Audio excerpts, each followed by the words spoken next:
राधे राधे दोस्तों। आज मैं आपके लिए एक लोक कथा लाई हूँ। ये लोक कथा उत्तराखंड की लोक कथा है। ये कहानी बहुत पुरानी है। तो चलिए कहानी को शुरू करते हैं। सालों पहले उत्तराखंड के जंगल में एक बुढ़िया रहती थी। उस विधवा बुढ़िया के 7 बेटे थे और एक सुंदर बेटी। परी जैसी सुंदर बेटी का नाम था बीरा। जैसा कि नियति में लिखा था, एक दिन बुढ़िया की मृत्यु हो गई। अब 7 बच्चे अनाथ हो गए। 7 भाई बहादुर थे और शिकार खेलने के शौकीन। एक दिन वे 7 भाई एक साथ शिकार खेलने निकले। जाते हुए उन्होंने अपनी बहन को जरूरी हिदायतें दी और कहा कि भोजन के वक्त तक वे लौट आएंगे। अब झोपड़ी में वीरा अकेली रह गई। उसने आग जलाकर अपने भाइयों के लिए खीर बनानी शुरू कर दी। खीर पतीले पर चढ़ाकर वीरा घर के और काम निपटाने लगी।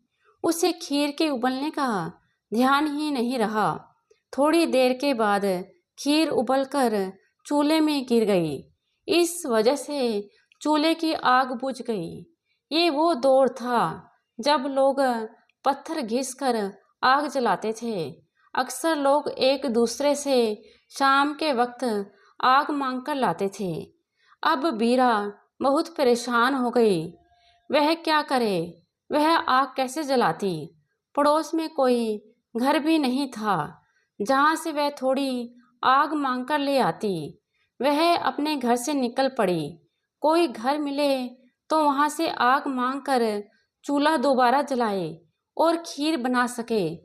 बहुत दूर चलते चलते उसे एक बड़ा सा घर दिखाई दिया। उसने जाकर दरवाजा खटखटाया। दरवाजा एक औरत ने खोला। औरत ने वीरा को हैरानी से देखा और कहा, तुम जल्दी से यहाँ से चली जाओ। यह एक राक्षस का घर है। राक्षस बस लौटने ही वाला है। उसकी नज़र तुम पर पड़ी तो वह तुम्हें खा जाएगा। वीरा ने मिन्नत की कि बहन, मुझे बस थोड़ी सी आग दे दो। खाना बनाना है। मुझे जोर की भूख लगी है और मेरे भाई भी जंगल से भूखे लौटते ही होंगे। वह औरत उस राक्षस की पत्नी थी। जब वीरा ने उसे बहन बुलाया तो उसका दिल पसीज गया। उसे वीरा पर दया आ गई। उसने फटाफट वीरा को आग दे दी। साथ में उसने वीरा को चौलाई के दाने भी दिए और कहा, तुम यहाँ से जाते हुए रास्ते में इन चौलाई के दानों को गिराती जाना। जहाँ से 2 या ज़्यादा रास्ते शुरू हों वहाँ से चौलाई के दाने मत फेंकना। राक्षस तुम्हारा पीछा करता हुआ वहाँ तक पहुँचेगा और उसके बाद भ्रमित होकर रास्ता भटक जाएगा। फिर वह तुम्हारे घर तक नहीं पहुँच पाएगा।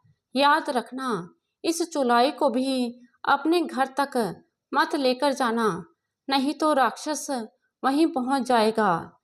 वीरा चौलाई के दाने रास्ते में गिराती चली गई। राक्षस के डर से वह तेज कदमों से आगे बढ़ रही थी।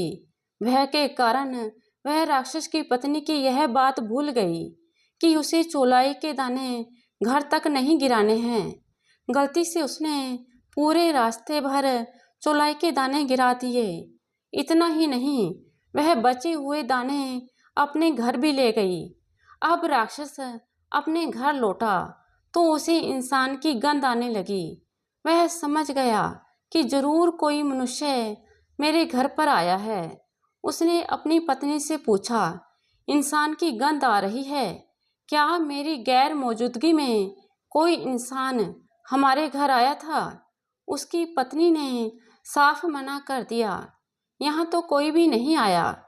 राक्षस अपनी पत्नी को गालियाँ देते हुए बुरी तरह पीटने लगा। डर के मारे पत्नी ने राक्षस को वीरा के आने की बात बता दी। वह राक्षस वीरा की तलाश में निकल पड़ा।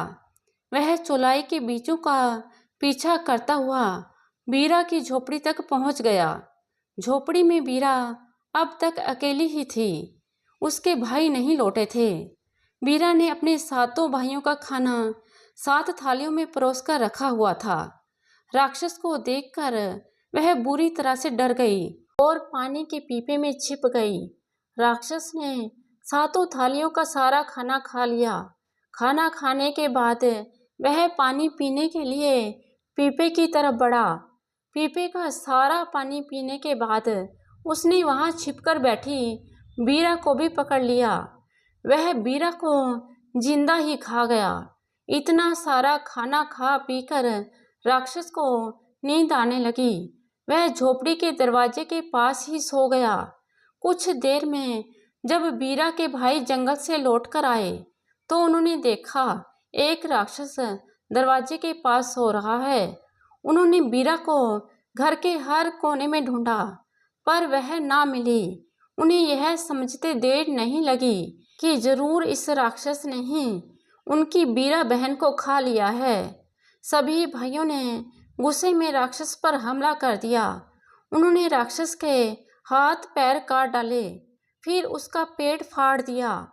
राक्षस मर गया और उसके पेट से बीरा भी जिंदा बाहर निकल आई। अब पूरा परिवार फिर से हंसी खुशी जीवन बिताने लगा। सभी भाई बीरा का बहुत ध्यान रखते और जब भी वे कभी बाहर जाते तो कोई भाई बीरा के साथ घर पर ही रुकता। तो दोस्तों, आशा करती हूँ आप इस लोक कथा को पसंद करेंगे। अगर अच्छी लगे तो लाइक करना